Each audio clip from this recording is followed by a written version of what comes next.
Oi, gente, eu sou a Carol, tô fazendo estágio na turma de vocês.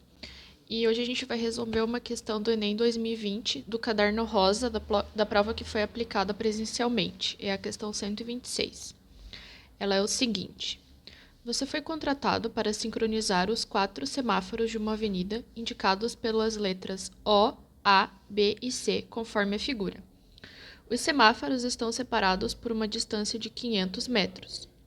Segundo os dados estatísticos da Companhia Controladora de Trânsito, um veículo que está inicialmente parado no semáforo O tipicamente parte com aceleração constante de 1 metro por segundo ao quadrado até atingir a sua velocidade de 72 km por hora e, a partir daí, prossegue com velocidade constante. Você deve ajustar os semáforos A, B e C de modo que eles mudem para a cor verde quando o veículo estiver a 100 metros de cruzá-lo, para que ele não tenha que reduzir a velocidade em nenhum momento.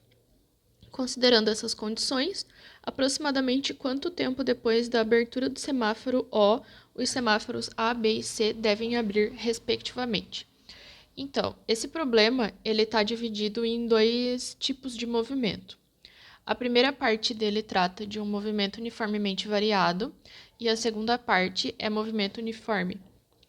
Então, vamos lá. Primeiro, para a gente achar em que momento que a velocidade vai ser tornada constante.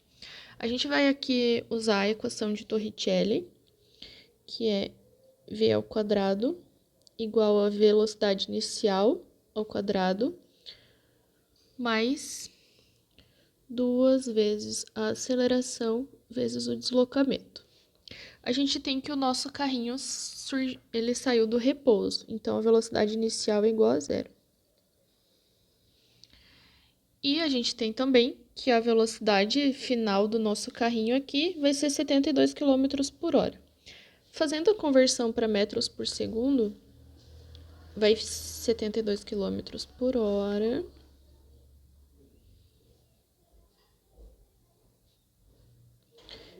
É a mesma coisa que a gente escrever 20 metros por segundo. E a gente tem que a aceleração é 1 metro por segundo ao quadrado. Substituindo esses valores ali na nossa expressão da equação de Torricelli, a gente tem que 20 metros por segundo ao quadrado igual a zero, mais 2 vezes 1 metro por segundo ao quadrado, vezes um deslocamento. Fazendo nossa continha aí, a gente tem que 400 metros ao quadrado, segundo ao quadrado, igual a 2 metros por segundo ao quadrado, vezes o deslocamento. Então, o nosso deslocamento em x, ele vai ser 400 metros ao quadrado por segundo ao quadrado, dividido por 22 metros por segundo ao quadrado. Dadas as nossas unidades aqui, a gente fica que o nosso deslocamento em x, até a velocidade se tornar constante, vai ser de 200 metros. Tendo o deslocamento, o ponto em que a velocidade fica constante do nosso problema, agora a gente também precisa do tempo que ele leva até percorrer essa velocidade. A gente pode usar uma outra equação do movimento aqui, que é v, velocidade final, no caso, né? Igual a velocidade inicial, mais a aceleração vezes o tempo. A gente sabe que a nossa velocidade inicial é zero e que a nossa velocidade final é 20 metros por segundo. Então, vamos colocar aqui 20 metros por segundo igual uma aceleração de 1 metro por segundo ao quadrado igual vezes o tempo. Então, o nosso tempo ele vai ser 20 metros por segundo dividido por 1 metro por segundo ao quadrado. As unidades aqui estão corretas e a gente tem que o tempo são 20 segundos. Então, percorrido 200 metros em 20 segundos, o nosso problema ele passa a ser um problema de movimento uniforme. Então, agora, para calcular os tempos em que o semáforo deve mudar de cor, a gente tem o seguinte esquema, que mostra onde o nosso problema trata de um movimento uniformemente variado e onde ele passa a tratar de um movimento uniforme. Então, aqui é o ponto quando ele percorre 200 metros e aqui vamos colocar um T de 20 segundos, que vale nesse espaço aqui. Agora, a gente precisa calcular o T1. Dada aí a definição de velocidade escalar, a gente tem que a velocidade é a variação do deslocamento dividida pela variação do tempo. Rearranjando os termos, a gente tem aqui que ΔT ela é igual à variação do deslocamento dividida pela velocidade.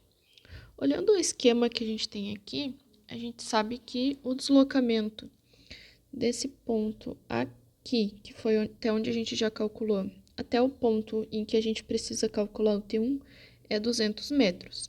E a velocidade que a gente calculou agorinha é 20 metros por segundo. Vou anotar ela aqui em cima. Substituindo esses valores no nosso ΔT aqui, a gente tem 200 metros dividido por 20 metros por segundo.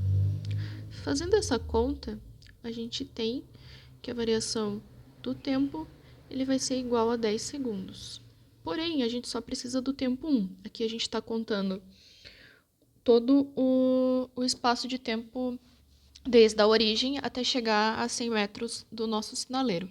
Então, a gente tem aqui que T1 menos T é igual a 10 segundos.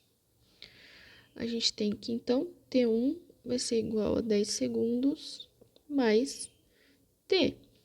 E esse T é o mesmo que a gente calculou aqui, que é 20 segundos. Então, a gente tem que T1 vai ser 10 segundos mais 20 segundos. Então, T1 é igual a 30 segundos.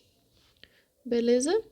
Ok, vamos guardar esse valor e calcular o próximo. Então, agora a gente tem um deslocamento. Vamos usar a mesma equação aqui no cantinho. A velocidade é a variação do deslocamento vezes a variação do tempo. Isso nos dá que a variação do tempo é igual ao deslocamento dividido pela velocidade. Aqui, o nosso deslocamento ele vem de T1 até T2. Como a gente tem marcado aqui, são 100 metros mais 400 metros, o que dá 500 metros de deslocamento para a gente. Então, vai ser 500 metros dividido pela velocidade que o carrinho tá, é constante, e é o que a gente calculou, são 20 metros por segundo. Isso nos dá que a nossa variação do tempo vai ser de 25 segundos. Agora, a gente vai ter que calcular aqui as diferenças de t. Nessa variação aqui, a gente vai ter T2 menos T1. Então, é T2 menos T1 igual a 25 segundos. A gente já acabou de calcular T1. Então, vamos rearranjar aqui na nossa equação, 25 segundos mais T1. Isso nos dá 25 segundos mais 30 segundos. Então, o nosso tempo T2 aqui, ele vai ser igual a 55 segundos. Agora, vamos calcular o tempo 3. Então, de novo, o deslocamento entre T2 e T3 vai ser 500 metros. A nossa velocidade ela é constante, então ela vai permanecer 20 metros por segundo. E vamos calcular T3. Então, aqui a gente vem, de novo, da definição de velocidade escalar, que é a variação do deslocamento sobre a variação do tempo. Então, a variação do tempo aqui, ela vai ser o deslocamento dividido pela velocidade. Como a gente acabou de ver ali no desenho, a gente tem que o deslocamento são 500 metros. E a velocidade é constante de 20 metros por segundo. Então, novamente, a gente tem que o deslocamento aqui a variação do tempo aqui é 25 segundos. Só que a gente tem que, aqui é o ΔT, é T3 menos T2, igual a 25 segundos. Então, T3 é 25 segundos mais T2. T2 a gente acabou de calcular, são 55 segundos. Então, a gente tem aqui que T3 é 25 segundos mais 55 segundos. E T3, finalmente, são 80 segundos. Agora, nós temos T1 igual a 30 segundos, T2 igual a 55 segundos e T3 igual a 80 segundos. Vamos ver as nossas opções aqui. Se encaixa perfeitamente na opção D, então, que é a resposta aqui do nosso problema. Que o tempo 1 é 30 segundos, o tempo 2, 55 segundos e o tempo 3, 80 segundos. Então, é isso, gente. Caso alguém tenha alguma dúvida da resolução que a gente acabou de fazer aqui, pode entrar em contato comigo, tanto pelo e-mail quanto pelo grupo da sala. E é isso aí, gente. Até mais.